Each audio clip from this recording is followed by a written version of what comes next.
ሰላም ጤና ይስጥልኝ ውድ የቻናሌ ቤተሰቦች እንደምን ውላችኋል? ዛሬ ዓለም አቀፍና አህጉር አቀፍ አነጋጋሪ ክስተቶችን ይዤላችሁ ቀርብ ያለው ከዜናዎቹ ጋር ባህረ ጌታ ነኝ።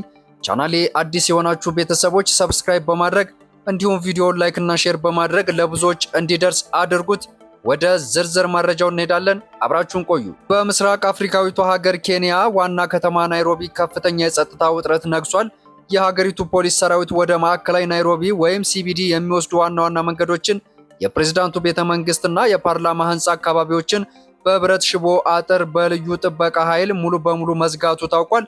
ይህ ታላቅ ወታደራዊና ፖሊሲያዊ ዝግጅት ያስፈለገበት ምክንያት የኬንያ ወጣቶች በትክክል ከ2 ዓመት በፊት ሰኔ 2016 ዓ.ም ወይም እንደ አውሮፓውያን አቆጣጠር ጁን 2024 የተካሄደውን ታሪካዊና ደም አፋሳሽ የሆነ የጄን ዜድ የጸረ መንግስት ተቃውሞ ለመዘከር ዛሬ ሐሙስ ሰፊ አገር አቀፍ ሰልፍ በመጥራታቸው መሆኑ ታውቋል። በወቅቱ አዲሱንና ወዛጋቢውን የግብር ጭማሪ ወይም የፋይናንስ ቢል ለመቃወም በወጡ ወጣቶች ላይ ፖሊስ በወሰደው እጅግ አደገኛ የኃይል እርምጃ ከ60 በላይ ንጹሃን ሰዎች መገደላቸው ይታወሳል።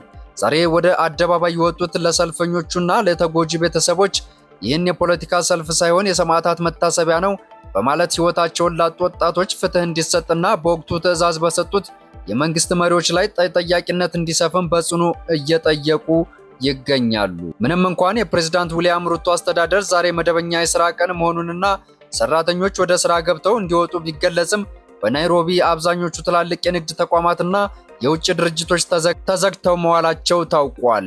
የህዝብ ትራንስፖርትም በከፍተኛ ሁኔታ በመስተጓጎሉ ከተማዋ በከፊል ድባብ ውስጥ መሆኗ ታውቋል። ውድ የቻናሌ ቤተሰቦች የኬንያ ወጣቶች ላለፉት 2 ዓመታት ያለማቋረጥ እያደረጉት ስላለው የፍትህና የዲሞክራሲ የለውጥ ትግል የእናንተ አስተያየት ምንድነው?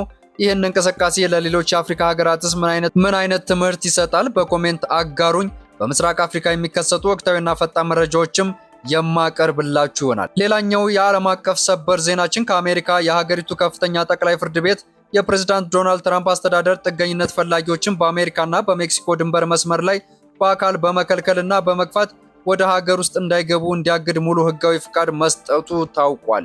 ፍርድ ቤቱ በ6-3 በሆነ እጅግ አስገራሚ የኮንሰርቫቲቭ አብላጫ ድምፅ ባሳለፈው በዚህ ታሪካዊ ውሳኔ መሰረት ስደተኞች በሀገራቸው ከሚደርስባቸው ስደትና እንግልት ለማምለጥ ጥገኝነትን መጠየቅ የሚችሉት የአሜሪካ ሉዓላዊ መሬት በአካል ረግጠው ከገቡ በኋላ ብቻ እንደሆነ አስታውቋል።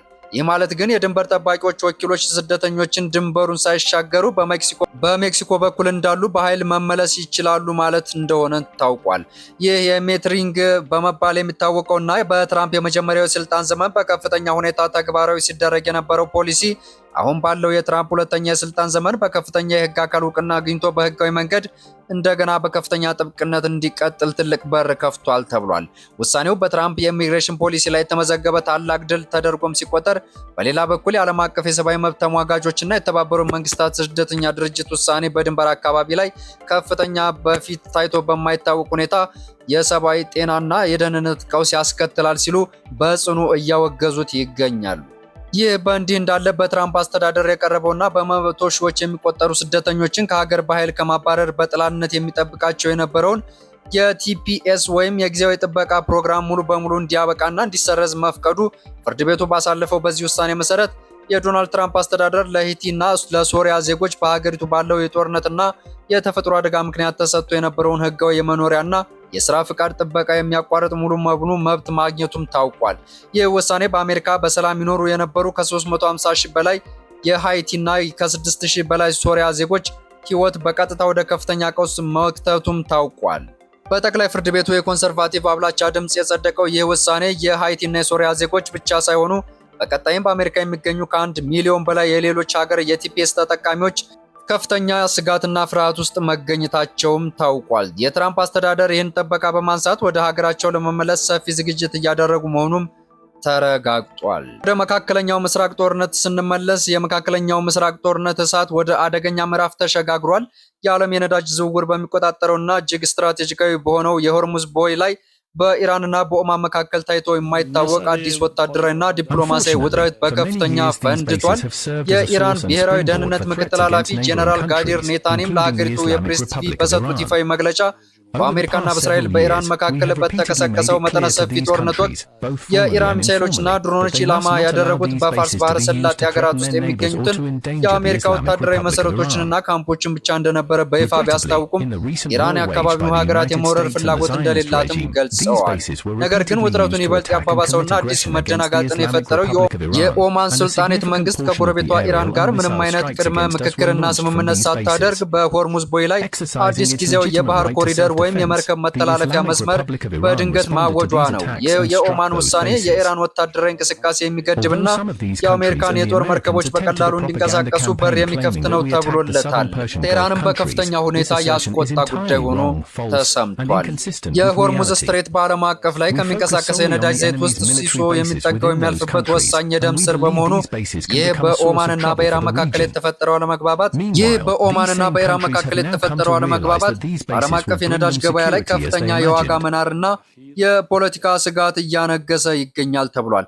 የአሜሪካው ባህር ኃይልም አካባቢውን በቅርበት ለመቆጣጠር መርከቦችን እያንቀሳቀሰ መሆኑ ተሰምቷል። ውድ የጂኦፖለቲካ መረጃዎች ተከታታዮች፣ ኦማን ከኢራን በስተጀርባ ከአሜሪካ ጋር በመሆን የወሰደችው ይህ እርምጃ ቀጠናውን ወደ የትኛውም አቅጣጫ የሚመራው ይመስላችኋል? የዓለም ነዳጅ ገበያስ ምን ሊሆን ይችላል? የእናንተ ጥልቅ አስተያየት በኮሜንት አጋሩኝ። እንደዚህ ያሉ ታላላቅና ዓለም አቀፍ ወታደራዊና ስትራቴጂካዊ ሚስጥራዊ መረጃዎችን ቀድመው ለማግኘት የቻናላችን ቤተሰብ ይሁኑ። እንዲሁም ሰብስክራይብ ያላደረጋችሁ ሰብስክራይብ አድርጉ። በመቀጠልም ቻናላችንን ላይክ እና ሼር በማድረግ ለብዙዎች እንዲደርስ በማድረግ ሌላ ሰበር መረጃ እስክንገናኝ ሰላም ቆዩልኝ።